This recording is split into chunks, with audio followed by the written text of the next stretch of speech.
I think we have like 2 episodes, maybe 3 episodes tonight when we discuss Superman 3. I just want to get some things off my chest, and maybe down the road we'll get back to some of these. But let me tell you some of the points. Superman 3 has so Richard it's that Pryor. Whole bag. And there was a lot of Warner Brothers things happening around the release of this movie. Eddie Murphy, Green Lantern, we know all those stories. But then it's this like major what if. There was a different version of Superman 3 that never saw the light of day, and actually no elements of what was supposed to be the original Superman 3 saw the light of day. The third element is that this is one of the most maligned American superhero movies of all time. Often Superman 3, Superman 4, Quest for Peace, Batman and Robin, Return of Swamp Thing, DC Comics movie disasters. But they're still way better than what Marvel was doing at this time also, guys. So maybe that's like the fourth point. I recently watched this movie, guys. My AKAPADers, my film buffers, my true film buffers. I sat down to watch this movie. I haven't seen this movie since I was a kid. And something magical happened. And I want to talk to you about it. Because I feel like what I'm about to say is far more important than any of the other points. Quiet on the set! Camera speed. Sound production, take 1. Action! So a part of... I'm trying to just define where I've been with this movie. A part of it really has been the internet, the evil Superman. Superman kind of turns evil in this movie. So there's like memes on that. There's memes on the robot girl that gets created at the end. And it just gets circulated. Even now during all this James Gunn Superman nonsense. It gets circulated. And it kind of creates this false reality about something. I remember one year for my birthday, maybe one of the last times I got like anything like comic book or movie related. But around the time of Superman Returns, there was this collected like silver DVD box set that came with all 4 movies. Might have had a documentary, so it was 5 or 6 discs. And I would watch the supplemental features, Superman 1, Superman 2, maybe Quest for Peace once or twice. Never touched Superman 3. And part of the lore of this movie is that our director, he's a comedy director, Richard Lester. And Richard Lester wanted to go into this comedy route. Richard Lester, who did the previous installment, away from Richard Donner,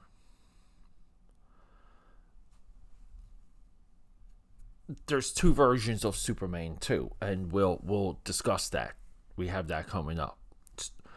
It's called the Donner Cut, Superman 2. But this movie just gets destroyed. Why is Eddie Murphy in the movie? Why would you have... And it kind of goes back to this Twitter conversation I had, where everyone like just craps on Pedro Pascal.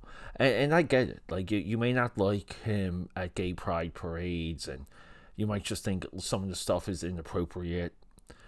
You may just have personal beef with his political leanings. But as a producer, as a studio, it's good business. It's smart money to bet on Pedro. He's viral. He has captured a generation, and he has a little bit of an it factor. And no one can, even though they play dumb, I think he's one of the best actors. But everyone kind of plays dumb in his appeal and his acting abilities. They like to minimize his roles. They'll say Pedro Pascal is always playing a father figure where he protects an orphan or a baby or something, right? Like they find these weird ways to boiling down talking points. And we're going to connect this with Richard Pryor here. So in this Twitter conversation, I just explained, I'm like, it's smart business. He's viral. Like, that's it. And if you don't think that the studio heads are conscious of this, you're kind of selling everything short. I think you're short selling the power of data and these producers, and it's kind of unfair. It's disingenuous. But of course, I'm the loon. Well, Richard Pryor stems from Bill Cosby. Eddie Murphy, right, who was up for Green Lantern. They wanted to do an Eddie Murphy Green Lantern movie. Eddie Murphy stems from Richard Pryor. Richard Pryor, in my view, became the stand-up comedian. He stood on the shoulders of guys like Lenny Bruce and took over a generation and was good on camera, was funny on camera. But his stand-up specials or his movies and the box office, the sales, the conversation, the press, this is good business. Richard Pryor jumping in this movie is no different than Jim Carrey jumping in Batman Forever. Because we're still dealing with the same studio system. Who's funny? Who's blowing up? People like to laugh. We have to put the funny guy in our movie. It's a good way to please the audience. Here's, in my view, the absolute worst part of this movie. Because I haven't seen this movie since I was a kid. Isn't that crazy? And I'm watching this movie, and it's kind of funny how all the Superman moments I've remembered from all four of these movies are in this movie. The freezing of the lake, Clark Kent fighting an evil version of himself,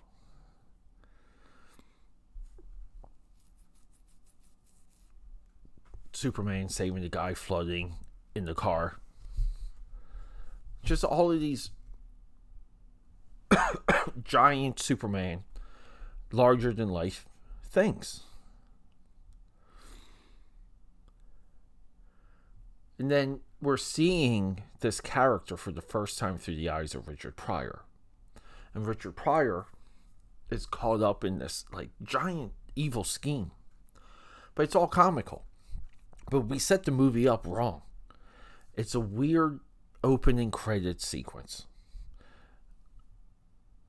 It's a different sequence. It's a different graphic, or it's a different look than the other two movies. This is more of an installment.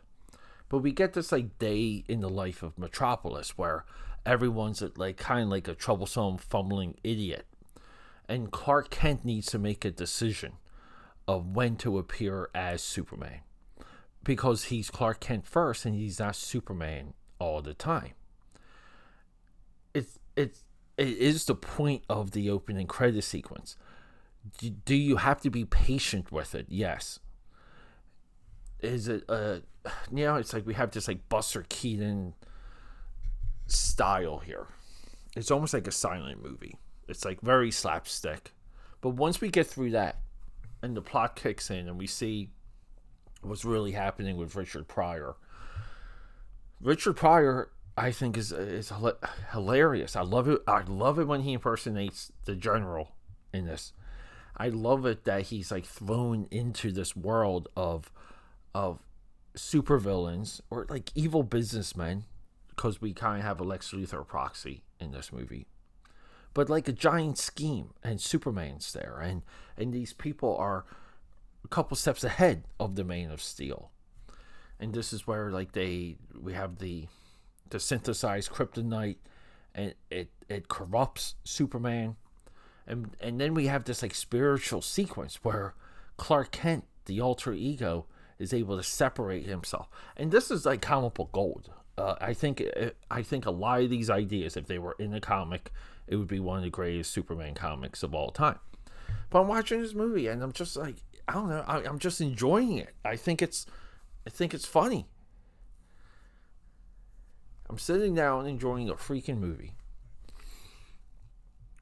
I don't think it's, I don't think this movie is tone deaf. I don't think that it doesn't know what it is, right? Like, I'm getting it. Like, here it is. And it really brought me back. It reminded me so many things that I liked when I was a kid and when I was younger. This is the one I watched. I watched this one probably more than 1 and 2. Because as a kid, this appeals to me, and we see the genius of it, and we see the genius of something like Batman Forever and Batman and Robin, and then we even question the Snyderverse and the dark Christopher Nolan movies, and do we bring the James Gunn version into perspective a little bit? I think this does. I think this is. Like you can get Superman 3, 4, and the James Gunn stuff, and you kind of get like 3 of these movies that are built on top of each other. But they attempt a course correction with Quest for Peace, where story-wise, like I will always make the note, like Christopher Reeve comes on board and tries to retarget the franchise into being more topical. But I love the transition of 1 and 2 as this like epic, this introductory epic.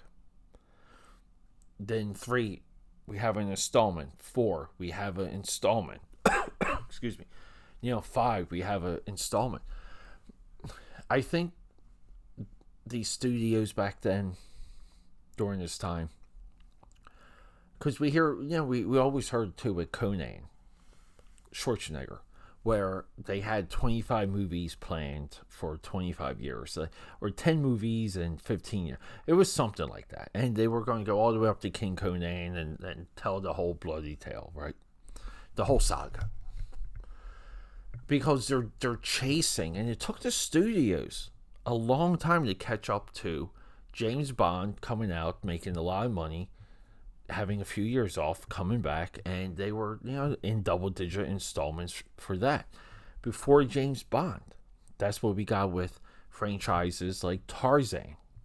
So this is somewhat of the Hollywood model. It's shifting a little bit as media is expanding, as the populace is getting more options. They're going into video stores, they're watching cable, there's more competition. But I do feel like we'll never get a movie like this again. I think Richard, again, I will keep saying it, I think Richard Pryor is amazing and hilarious in this movie. I think they made the right choice. And I see the bet.